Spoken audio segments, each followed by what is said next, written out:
Jak jako před tebou? Vole, co to? Je to v prdeli, já tady musím udělat manévr.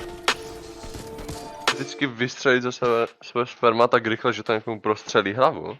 Jako ty laserové... Jako když máš třeba tu... Takový ten vodní laser, že jo? Tak na to dokáže proříznout věci. Vodní laser. Čtvrtová pátou zbraň.